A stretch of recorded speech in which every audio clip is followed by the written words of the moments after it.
For more on this, we should bring in our good friend Clarence McKee, president of McKee Communications and a Newsmax insider. Ooh, insider. That sounds like a promotion. Clarence, was there a promotion? How are you? It's good. I'm good. Good to be with you. Clarence, you know, on the Florida governor's race, the Real Clear Politics polling we've seen, he's up by 1 point. But and Real Clear, I believe, if I'm accurate about this, takes sort of an average of all the other polls. But how much credence do we put in polls? And do you believe that Gillum is up in the state of Florida? You know, what's really interesting to me, this could be the first time in 20 years that the Republican ticket, except for maybe Scott, goes down to defeat. And I say that because Hurricane Michael, you know, the Panhandle, there are 8 counties up in the Panhandle, 223,000 votes.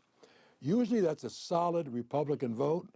Now you've got several of those counties with between 50 to 90% no power, and you got 2 weeks to go.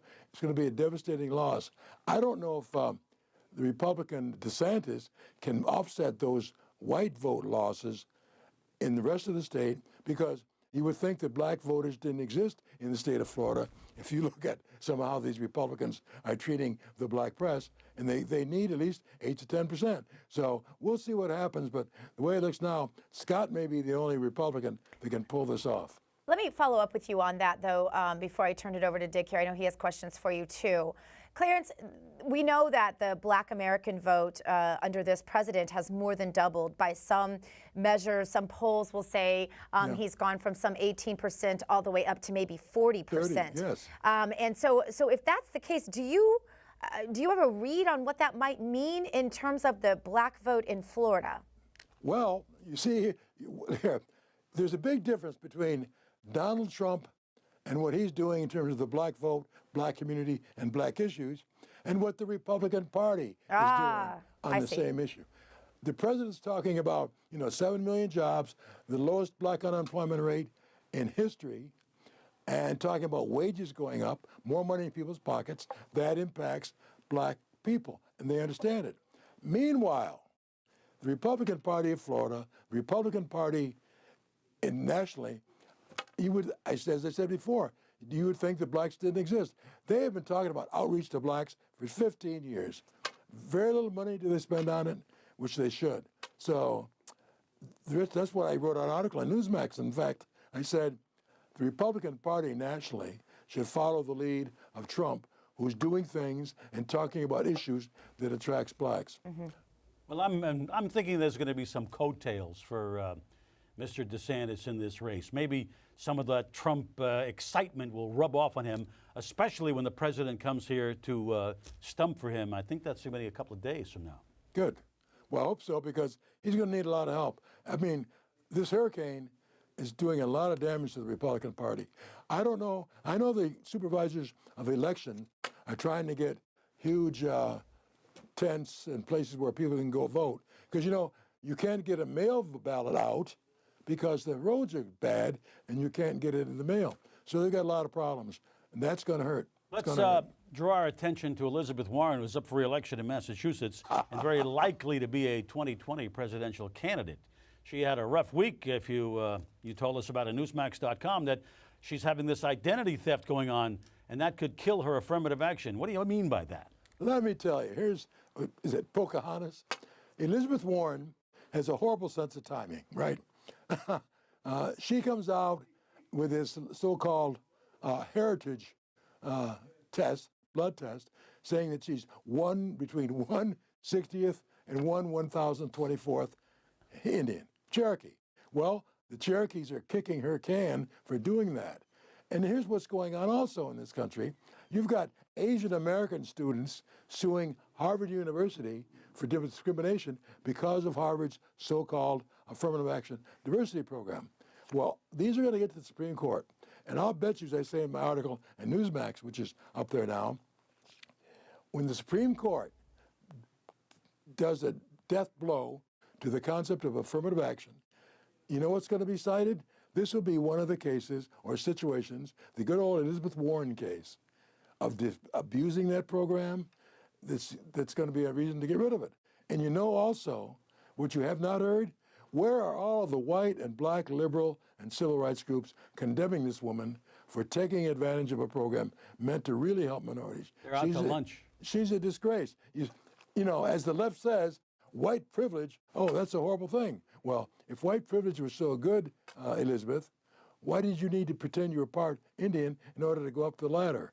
And how many? She just hired, by the way, the former Democratic National Committee Indian. He's the only one there. He didn't help her. I wonder how many Cherokees she's hired in her career in public life. She's a fraud. She's a disgrace.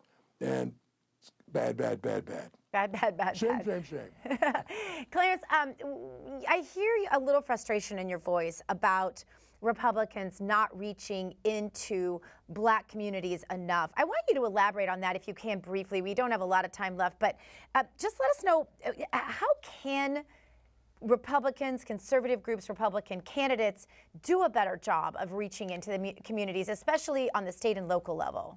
First of all, it'd be nice if you came to, here's what happens, Doctor. About 6 months, I don't even know if DeSantis has done this, about 6 months before a statewide race, here comes the Republican Party. We want you to be on blacks for so-and-so, you know, forming these committees with blacks for this candidate. Meanwhile, 4 years has gone by. They haven't had any paid black staff at all. They haven't set up any programs for outreach and education or training to say, here's what our programs are like. For example, Gillum here in Florida, he's against vouchers for poor kids to go to private school. He's against charter schools. Well, most blacks favor that. But do you think you've seen any blacks or the Gillum campaign or the campaign of DeSantis talking about that? They don't know how to reach out and talk issues. Very good point. Until they do that, no one's going to listen to them. So it's time now for us to bring back Clarence McKee, and we'll pose this question in the caravan issue and the timing of it. Is it ultimately going to come out on top for Republicans, Clarence? Of course. You know, I call it the Democrats' cavalry caravan. It's the cavalry and reinforcements for Schumer and Pelosi and the Democratic Party coming to a city of sanctuary city, I should say, or a sanctuary state near you. You know that, as the president said, a lot of these folks are going to vote Democrat. And you've got cities, I think it's San Francisco or San Diego, are saying, well, in terms of our local elections, you don't have to be a citizen to vote. That's what all of this is about. And they've got the worst sense of timing. First, they messed up, the Democrats did, on Kavanaugh. That's fresh on people's minds. Now, here you've got 4,000 people pouring or trying to get into the United States 2 weeks before the election. Republicans, and by the way, not just Republicans, but a lot of these so-called suburban white women who the Republicans, who the Democrats and the left are saying are going to go against the Republicans, they don't want to see their neighborhoods and their schools flooded with illegal immigrants who bring down the standards of the school. So this is good timing. That's why I think Newt Gingrich is right, as also Rush Limbaugh. The Republicans are going to hold the House of Representatives. And a lot of this because the Democrats have been so stupid in the timing. And no one wants open borders, MS-13, and all these things that are going on. It's a shame. And there are a lot of people talking to these pollsters who are not going to say, oh, yes, I'm going to vote for Republican. They're going to not tell them the truth, or they're going to say they're voting Democrat, just like it was 2 years ago. Big shocker on election night this year. Republicans take the House, and you're going to see a lot of journalists crying big, big tears again. Yeah, exactly.